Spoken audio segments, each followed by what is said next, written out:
25 years since a 25-year-old rap star was gunned down in Las Vegas. Tupac was an icon. He's probably the most gifted rapper in history, at least one of the most iconic rappers in history, and he meant a lot culturally.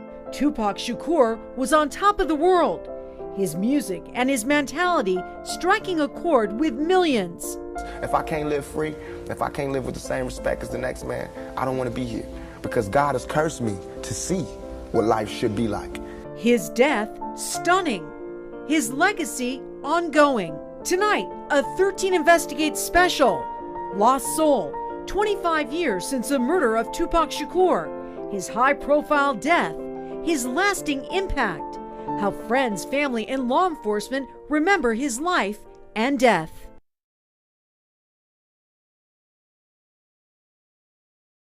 It has been 25 years to the night since the focus here in Las Vegas quickly shifted from a Mike Tyson fight to a shooting just off the Strip. Rap superstar Tupac Shakur's life had just been taken. I'm Trisha Keene. It is a murder that was shrouded in mystery for years. But tonight, we answer some long simmering questions about the death of a music icon.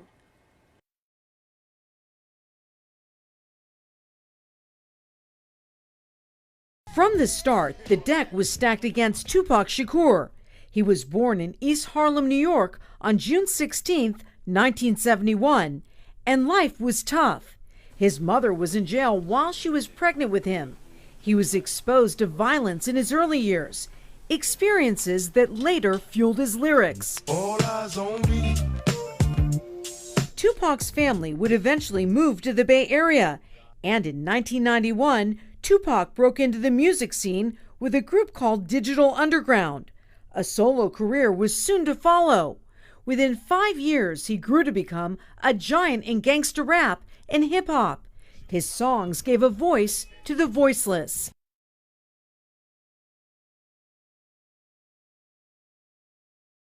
It struck a chord, this mix of aggressive lyrics and social commentary.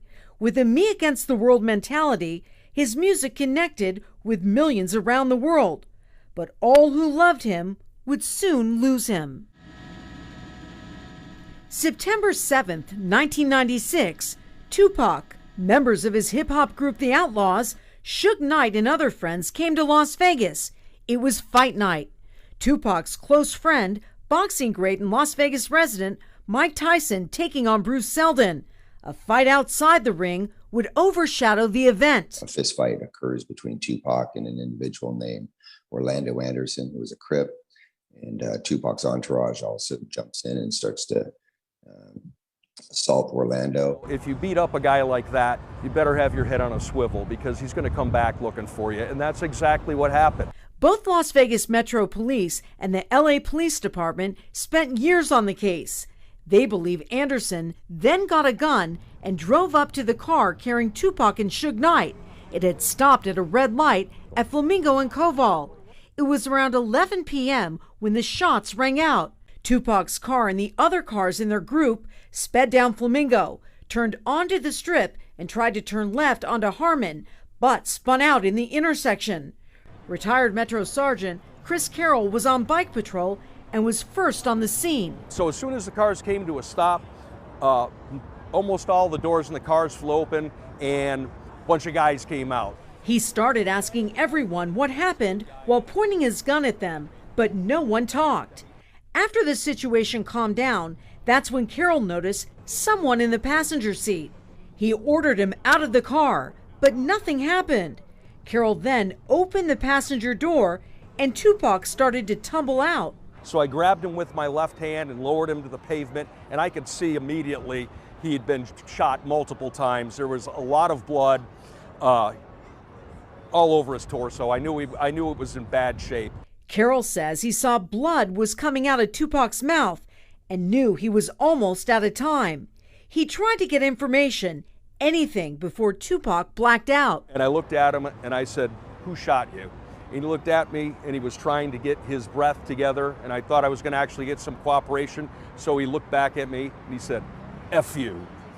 And after he said that, his eyes kind of rolled back. He started to gurgle, and he lost consciousness. Tupac went into surgery at UMC but never regained consciousness. Word spread quickly in the music world. I mean, I was at home with my wife, came across the news, and we start to call people we knew that knew him, just trying to get information. We actually were at the MGM. I seen the fight. I seen it all happen. We went to this club. We were waiting in line, and all of a sudden, we seen people running up the street talking about Tupac got shot. This was a drive-by shooting where he was murdered on the Strip. That sort of thing doesn't happen in Las Vegas. And it was something that really shook up the community, shook up the image of being in Vegas. 6 days later, Tupac came off life support and died. Millions of fans began to mourn. This all happening as the investigation forged on. All clues led back to the man from the fight, Orlando Anderson. Well, actually, we do pretty much know who shot him, and that's Orlando Anderson. Orlando Anderson himself was murdered not long after Tupac. Anderson killed in an unrelated shooting in Los Angeles. In 2006, the case was reinvestigated, this time by LAPD as part of the murder of rapper Notorious B.I.G. Retired detective Greg Kading, who worked in law enforcement for 25 years, says his investigation also identified Anderson as the shooter. He says Anderson's uncle, Keefe D, confessed to police he was there in Las Vegas and gave his nephew the gun. The strength of the lead was really based on Keefe D's confession about being involved in the murder and about giving a gun to his nephew, Orlando. Kading revealing this information in a book he wrote titled Murder Rap, Inside the Biggie and Tupac Murders. Anderson's uncle making these confessions after making an agreement his testimony could not be used against him. It becomes a very problematic prosecution, and they recognize that, so there's not much else that can be done. This case has left many friends and fans of Tupac wanting some sort of justice. Kading says there won't be any judicial justice, but he says there is some closure in this case. If you're looking for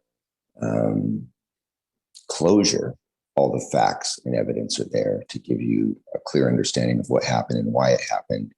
And then the fact that Orlando Anderson died in the same manner that Tupac died, it's almost like perfect justice. A violent night in southern Nevada that would be remembered around the world, as would Tupac's message. I'm not saying I'm going to rule the world or I'm going to change the world, but I guarantee that I will spark the brain that will change the world, and that's our job. His songs. And his impact on the world. I miss, having another MC out there, who would, set a bar. You know what I mean? He would set some bars, I would set bars. It was cool to see somebody out there as good as me. A never-ending tribute since his death, Tupac's friends and loved ones have continued to remember and honor the artist. 13 Action News anchor Ross DiMattei shows you the memories that still stay with those who knew him well. No matter where Tupac Shakur went, controversy followed. He had brushes with the law and was put behind bars more than once. The rapper was also portrayed by some as a violent and troubled young man. But for those who knew him best, there was more to the rap icon. Yeah, me and Pac was cool. We were learning from each other in the game. I think he was learning from me and I was learning from him. I just try to make sure, whatever I'm involved in is going to be something positive and focus on more of the positive aspect of his life and, his mission. When somebody told me about Tupac, I was thinking, this brother's going to be doing this for like 40 or 50 years, and every decade he's going to bring a crazy change. Tupac also had a sensitive and poetic side. Longtime friend Jada Pinkett Smith sharing an example of that on his 50th birthday this past June. In the video, Jada reads from the poem titled Lost Souls. When the purest hearts are torn apart, lost souls are all that's left. Down on my knees, I beg of God to save me from this fate. Let me live to see what was gold in me before it's all too late. Pac. Fans continue to remember him through the messages in his songs and interviews, while his friends continue to remember moments they will cherish forever and honor his long-lasting legacy. Because I saw him and Old Dirty Bastard at the same concert, backstage. And we was performing, Biggie was performing too that day, but we was all there performing. And I got a chance to holler at both of them backstage and just see a different side of those dudes, you know, the real human side. We're actually putting the finishing touches on the One Nation album. Right now as we speak, and it should drop September 13th. We really went and tried to get as many people in hip hop that are, you know, looking to push the culture forward in a positive way and get them all on this album. And that was one of Pac's missions, one of his last missions, and so hopefully we did a good job with it. Ross DiMattei, 13 Action News. Coming up on Lost Soul, leaving a lasting impact on music. The reason why it has lasting power is because he connected. When you speak from the heart and you speak the truth, you connect with people. Hear from local DJs about the rap icon's legacy and what Tupac means to them.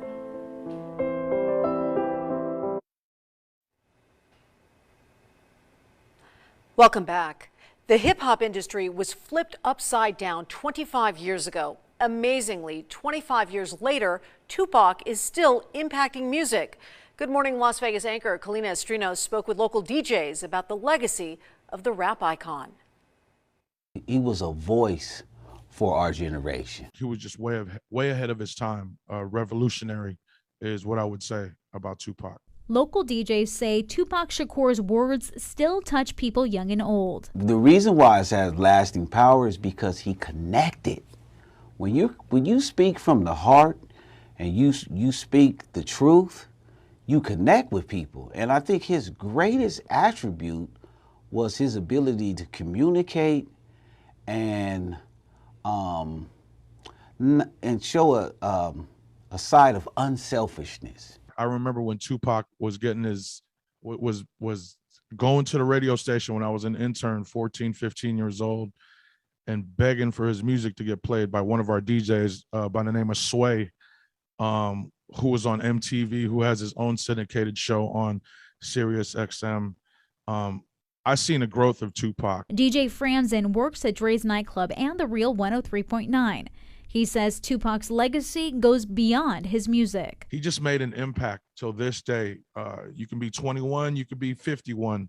You know what he was speaking back in the 90s is still relevant till this day. Michael Mike P. Perry is a DJ for Hot 97.5 and remembers seeing Tupac at MGM just before the shooting. We all went up to UMC. It was like a Martin Luther King Day parade. It was a bunch of people. He says the artist is even more popular today than he was in 1996. From California Love to Keep Your Head Up to Dear Mama, there are songs many can relate to. Okay, so back in the day, I was a real womanizer. So my first song I'm putting on is I Get Around. Oh my God, man, I had that song on repeat 1,000,000 trillion times. There is a Tupac song on All Eyes on Me on a double album that came out in 1996, which went diamond, over 10 million records sold, probably at 20 million now. And it's the only song on that entire album with no curse words.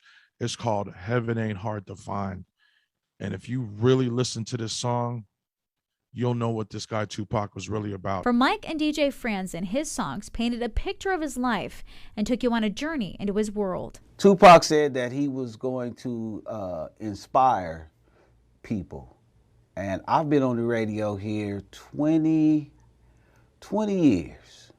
And I'm one of the people that he inspired. I go to penitentiaries, I go to juvenile halls, and I speak to kids, and I got that Tupac spirit. And that spirit is one that lives on through the legacy he left behind.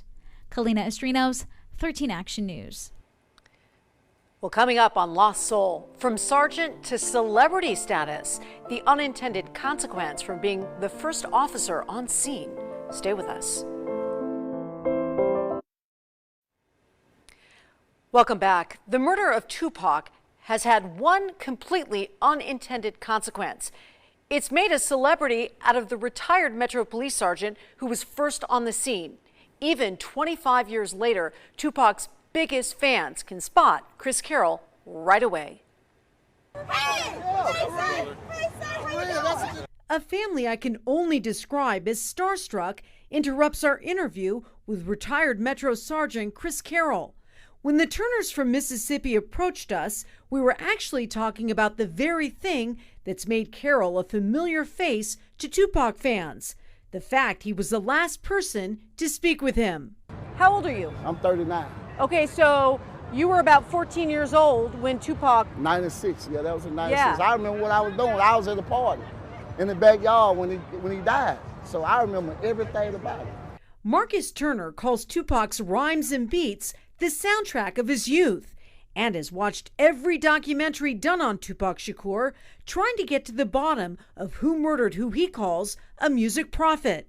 He recognizes former Metro Sergeant Chris Carrol from countless interviews and knows Carrol had Tupac's final human interaction, the last man to hear his voice. He was like a prophet.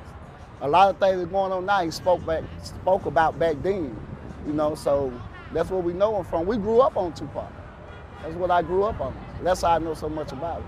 The bright spotlight cast by such a notorious murder case seems to be more relevant now for Chris Carrol than 25 years ago. Did this incident change your life? Not for a while. You know, I couldn't really talk about it until I was retired because, you know, when you work for the police department, you know, when you speak, you represent the police department. So it wasn't my place to say anything until I retired. So I don't think it's really changed my life. I never thought it would lead to the amount of press and interviews and things like that. You know, it's changed my life a little bit maybe because of all that stuff. For countless fans like Marcus Turner, he wants to thank Chris Carrol for keeping Tupac's music and memory alive by recounting that fateful night. You have anything to say to the detective? No, I thank him for the job that he did. All right, my friend. Great job. You know, good to see you. I'm here with a superstar. Yeah. So, I don't know about that, but yeah, that's how. Yeah, I know your face. I'm a long way from. I'm 22 hours away from driving. Oh, okay. That's So amazing. If I know you, I know a lot of more people know you. So, You know, hey, You're like an icon. Yeah, icon. Keep up the good job. all right, man. Take All care. right, Good thanks. talk. Yeah, we got interrupted several times during that interview because so many people recognized him. We'll be right back after this break. He had his own technique on how he was going to bring about change, and in the 90s, he brought that change about. And he was the first multi-faceted, you know, superstar in rap music and hip hop. This man accomplished so much in 25 years. Remember, he was 25 years old when he died. Look at all the things he did as an artist. Look at all the music he put out. Look at the movies he was involved in, the poetry, the books. Tupac was a genius. It wasn't just rapping, you know, it wasn't just to make words rhyme. It was mainly to make it poetic, you know. And if you look at the song Changes, the way that he describes the storyline, Brenda's Got a Baby, it was mainly to send a message rather than to just sell records. And I feel like that's why it's still so important to this day. And welcome back to the second half hour of our news special called Lost Soul, 25 years since the murder of Tupac Shakur. The Mob Museum honored the legacy of Tupac with a panel discussion, a candid conversation about what happened the night he was shot and the role gang activity played in his death. 13 Action News reporter Alicia Patillo shows you how they remembered the rap icon. A night to remember one of the greatest rappers to ever live. The Mob Museum putting together an all-star panel including rappers Edi and Chuck D and former journalist Stephanie Frederick to discuss the life and death of Tupac Shakur. Well, the case is still talked about 25 years later because Tupac was an icon. He was beloved, right? He was an extremely talented individual. The One Night in Las Vegas panel discussion was held at the Mob Museum ahead of the 25-year anniversary of the murder of Tupac. The Mob Museum bringing together former journalist and film producer Stephanie Frederick, former LAPD officer Frederick Reynolds, Public Enemy co-founder and rapper Chuck D, and Edi Amin, who was a member of Tupac's hip-hop group, The Outlaws. Actually, if you're a Tupac fan, you know him very well because he put everything in the music. It wasn't a guy, he wasn't really in the innuendo. So if you listen to the music, you knew Tupac. At that time when the incident happened, I was angry. He had his own technique on how he was going to bring about change, and in the 90s, he brought that change about. And he was the first multi-faceted, superstar in rap music and hip-hop. There have been others that actually acted in films, but he was an actor for true. He was a writer for true, a poet for true, and he was a rapper, MC, and a stage handler for true. He was able to bring all these things together, and that's why people could not take their eyes and then their ears off of him. The panel explored the events leading up to the rap star's tragic death, sharing their thoughts about the investigation that followed and why there should have been justice in the case. It should not be unsolved at all. If Tupac was just an average individual, average gang member, that case would have been solved. There would have been arrests made. I think because of the fame of Tupac, they were afraid of the case, to be honest with you. Former Detective Reynolds says LAPD arrested Orlando Anderson, the man detectives on the case say shot Tupac. Anderson was arrested for a different murder charge right before he died. However, Reynolds claims the Los Angeles DA wouldn't file the charges, despite having a witness and the murder weapon. District Attorney refused to file the case because, quote, Anderson is too hot right now. We need overwhelming evidence before we can proceed this case. And when I say Anderson is too hot, they didn't want to touch him because his name was associated with the Tupac Shakur investigation. The fans who came out to listen and learn did so to keep Tupac's memory alive. For those who called him a friend, they say the rap icon's legacy and influence will continue to live on in his music. He knew how to at least present 100% authenticity. Facts. He had to be 100%. He was not, matter of fact, he's a little bit 125%. You know what I'm saying? Pac was 125%. I used to say, listen, man, you could knock 25% off of that 125. Alicia Batillo, 13 Action News. Well, when it comes to Tupac and his music, he is forever tied with East Coast rapper Notorious B.I.G. And a local barber and DJ have heard it all when it comes to this debate. What it is who's the best rapper out of Tupac and Biggie? Of course, Jay-Z's in there too, but as the ones we're not here anymore. And then we go song for song. Okay, Tupac had this. Okay, Biggie had this. All right, Tupac album, his double album was better than Biggie's double album. You know what I mean? So that is the big conversation of who had more substance. And it's funny because, before all this so-called East Coast, West Coast beef happened, they were great friends. They used to go to parties together. They used to rap together. They made songs together. And I wish they could have did an album together. That's like one of my main wishes, back in those days. If that beef never happened, I just wish they would have made an album or more music together. Tupac and Biggie were a part of rival recording labels. Biggie was on Bad Boy Records on the East Coast, while Tupac was on Death Row Records. And as you just heard, they started off as friends in the industry before becoming rivals.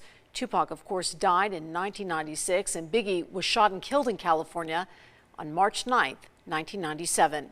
And Suge Knight was the owner of Death Row Records, but before being one of the biggest faces in hip-hop, he had quite the connection to Las Vegas. He played football for UNLV, then he transitioned to the business, but since then, his life has taken a different turn. He now sits in prison and is dealing with serious health issues.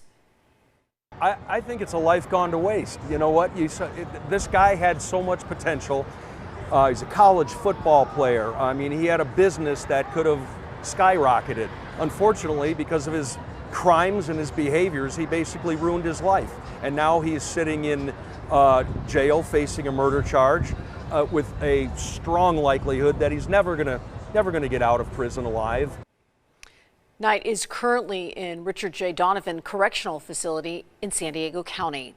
Well, many have theorized for years that Tupac Shakur is still alive somewhere. Well, a local filmmaker is putting that idea into a movie that is still in production. And we spoke with him last year about what he believes actually happened that night after the Mike Tyson fight. Part of Tupac's legend is that he had been shot 5 times and survived before one night here in Las Vegas in 1996. That's why his death was hard to accept for many of his fans. However, a local filmmaker says Tupac's connection to Las Vegas shouldn't be about his death, but rather where he made his great escape. Going straight to the point. After the shooting, what's next? Most people would agree with official reports that after being shot, rap icon Tupac Shakur was taken to UMC, where he died 6 days later.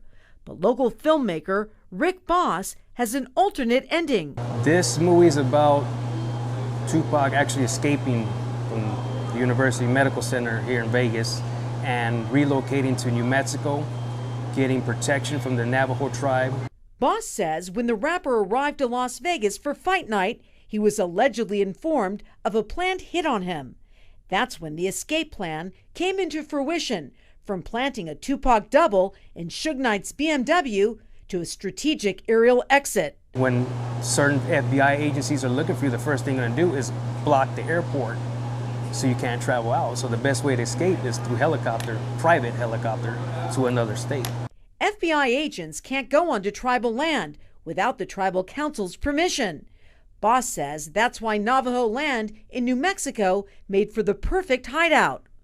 While many may dismiss the premise as fiction, Boss says the information for the script came from people in Tupac's family and circle. I mean, you can write a fiction, story, but this is not fiction. This is facts through certain people that I know. Boss says he knows G Money and Snoop Dogg, who collaborated with Tupac.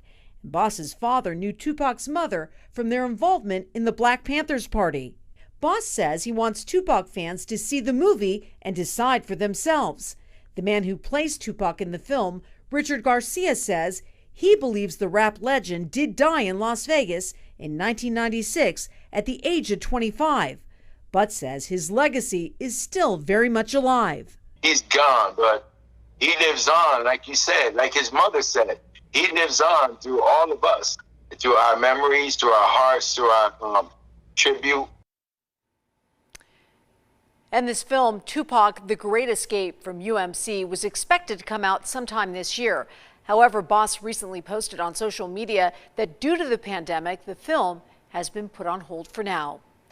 Well, 9 years ago, Tupac was revived through new technology. At the time, Digital Domain helped create a hologram of the legend at Coachella 2012 after Dr. Dre and Snoop Dogg came to them with the idea. Dre and Snoop come to Edi with we have an idea, right? And that early impetus. And in fact, there's a great little sort of BTS piece that documents some of that and, shows them all, riffing and thinking about, what could be done. John Canning with Digital Domain says they get people that come to them for visual effect. They come up with the idea of using someone that act out like they are Tupac and then just swap out the person's face with Tupac's face through visual effects. Canning says it was cool to see the fans' reactions. We love doing our job in the sense where people are delighted by what they see. They're amazed. They're blown away. I often say that if we do our job really well, you don't know we did our job, right? That it fades away. The CG work isn't seen as CG work. It's just somebody's like, oh my God, that's so-and-so. And that's the joy, right? It's an artist where they're like, we did it really well. And people were like, what is that? Now the hologram or digital face can be used again, but it comes down to Tupac's estate to decide when they want it to be used. Well, coming up on Lost Soul, 25 years since the murder of Tupac Shakur, bridging generations with music. I think he is actually more well-known now than he was the night that he died. The younger generation, people who weren't even alive then, like you said, the kid's 17, they all know who Tupac is. How Tupac's popularity continues to grow, even with new generations who were born after his death.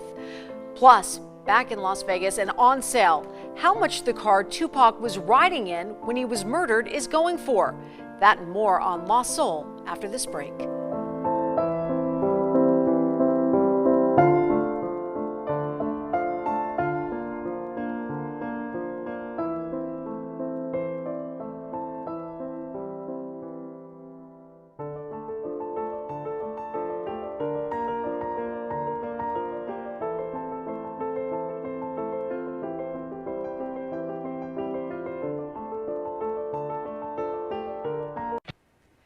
Welcome back. Tupac was more than an outlaw. He was more than a rap legend. He was also a successful actor. Tupac had roles in movies such as Poetic Justice with Janet Jackson, the film Gang-Related, and even the movie Juice that featured a young Omar Epps. Our ABC affiliate in Los Angeles spoke with Tupac and the cast of Juice back in 1992. It's a modern-day Shakespearean tragedy. Just like that, and it's about ambition. That's what it's about. As if it was Macbeth or King Lear or any of that, it's Juice. It's a modern day, and it just happens to have a black cast, and it just happens to be all that. We were trying to tell a real street story. Tell it, brother. And there's no possible way we could do it real without violence. Violence is out there. This is a push for our young black males. This is for y'all, from me to y'all. A kick in the butt to say, you know, do something. You know what I'm saying, do something with your life. I understand the circumstances that you're in, because all of us, I came from Bed-Stuy, Brooklyn, just like everybody else. I could give the ghetto story, but I'm doing something. You know what I'm saying? Positive juice. Well, Tupac performed in Shakespeare plays while at the Baltimore School for the Arts and even studied poetry, jazz, and ballet. He helped open doors for more rappers to star in movies. And many who grew up listening to Tupac have great memories of listening to his music, but people who were born after his death still have a connection with the rapper. The younger generation, people who weren't even alive then, like you said, the kid's 17, they all know who Tupac is. You know, my daughter and her friends, they all know who Tupac is. I think pretty much everyone does, and I don't see that changing for a long time. And during our interview with retired Sergeant Chris Carrol, a young Tupac fan stopped by to take some pictures as well. And he was wearing a Tupac shirt that read Poetic Justice. Well, coming up on Lost Soul, picture yourself rolling in a 1996 car. And it's certainly been a nice marketing tool. It does get a lot of people that just want to come in and look at it, but that's okay. You know, it gets our name out there and people know who Celebrity Cars is, and it couldn't hurt. How much the car that Tupac was in will cost you and the mystery it has inside. Welcome back to Lost Soul. 25 years since the murder of Tupac Shakur. Fans still mourning Tupac 25 years after his death gravitate toward anything that connects them to him. And one of those things is the car in which Tupac was shot. It's a black BMW, still here in Las Vegas at a local car dealership. The general manager of Celebrity Cars tells us about the state of the vehicle and its allure to collectors. This is where Tupac was when he was murdered that night 25 years ago. He sat right here, Suge Knight driving the vehicle. This is so bizarre. This is the original seat that Tupac was in. Yeah. Wow. One car, one legendary murder mystery in Las Vegas. Tupac Shakur and Suge Knight were riding in this black BMW on September 7th, 1996, when Tupac was gunned down in the passenger seat. It's been a long time. I was born here. I grew up here. I remember that happening, but yeah, it's flown by for sure. The BMW was a car leased to Death Row Records, the label owned by Suge Knight. So when it was totaled and shot up, it went through back to a salvage yard, fixed up. Probably didn't really know it was going to have any historical significance at that point. It was fixed and then sold to the general public, probably at an auction, something like that. Ryan Hamilton, general manager of Celebrity Cars, says it was sold multiple times and several people drove around in it, not knowing the history it carried, until nearly 2 years ago when a local collector realized what it had. Now Celebrity Cars is selling it for $1.5 million. We get all kinds of interest. We've definitely had some serious buyers and some serious offers on it. With the pandemic, has definitely slowed some things down of people being a little bit more careful with their money. The intrigue with this car has the same dimensions as the popularity of Tupac's music. It's global. We've had actually a lot of international interest, and those tend to be the more serious buyers. It is a worldwide phenomenon of what Tupac is and what he did. That has created a lot of buzz for the Las Vegas company. We've worked with the Pawn Star guys on it, so that's gotten a lot of press for it. It's gotten us some worldwide notoriety of people that wouldn't know we exist otherwise, and it's certainly been a nice marketing tool. Hamilton says he understands the fascination and allure of the car because it's a story that people are drawn to. But the car has its own mystery as well. There was actually a hidden weapon compartment in the side door, which is still there. We still haven't opened it. That's right, a secret compartment. And this is a normal one. So this one's sealed. It's on the driver's side door.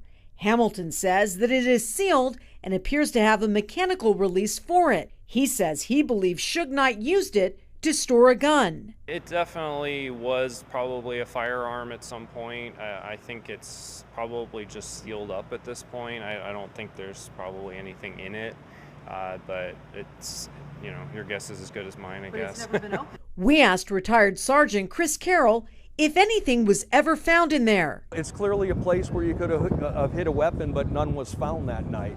Whether they ditched a gun between the shooting location and here, which is a little over a mile, maybe they did, maybe they didn't. The world will never know. But Hamilton feels it's just something else that makes this an important historical collector's item, and he expects the value of the BMW to continue to increase over time, especially on this 25-year mark. I would compare it to a piece of art. I wouldn't compare it to a typical car. It's not going to have a depreciation. The depreciation of the car really has nothing to do with it. It should grow over time. Well, Tupac lives on through his music and words, he said, but also memorabilia. Places like the Grammy Museum have continued to honor his legacy. The museum put up an All Eyes on Me exhibit in 2015 that celebrated the life and legacy of Tupac. But that wasn't the only place that honored the artist. Here in Las Vegas, the Hard Rock Hotel had a display with the clothes he wore the night he was shot. The Hard Rock Hotel closed last year, but the Hard Rock Cafe still has a collection. Las Vegas has also honored the rap icon in many different ways, including through art.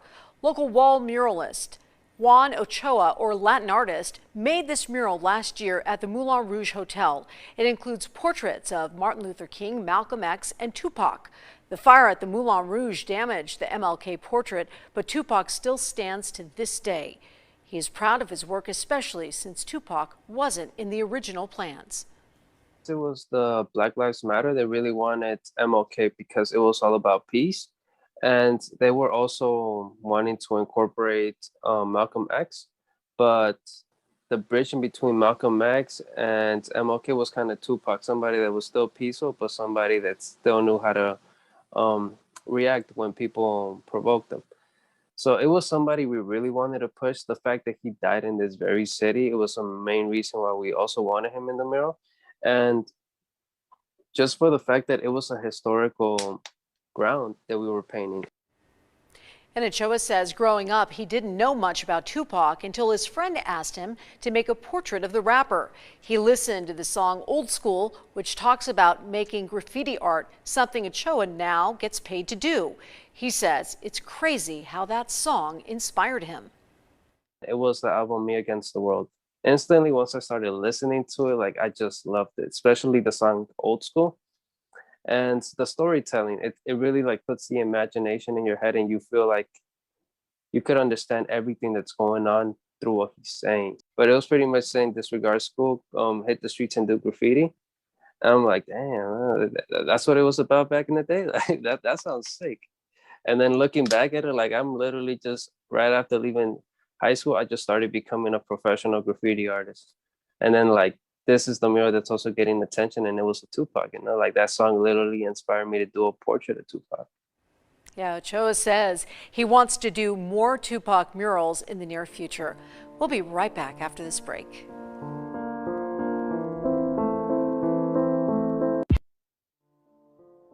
To some people, Pac was the biggest rapper, best rapper. It wasn't about being a lyricist or, you know, all the other. He really spoke from his heart, and people felt him. Tupac was passionate and poetic with his words. He knew how to inspire people, especially communities of color. He advocated for racial and economic equality in a way that many others couldn't. He advanced the hip hop culture in such a short period. We were young when we first met, happy to be rapping in front of people. You know, it wasn't even like we was happy people was listening. We was happy we had records. We was happy we was doing shows on the road, you know, tearing up hotels, having fun. Tupac will go down in history as the greatest entertainer, one of the greatest entertainers of all time. When you listen to his music, when you listen to the message in his music, you know, the lyrics, so much of what he was talking about 25 years ago, 30 years ago, still resonates today.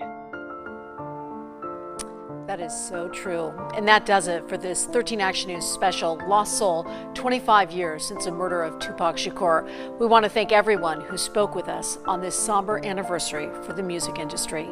Thanks for joining us.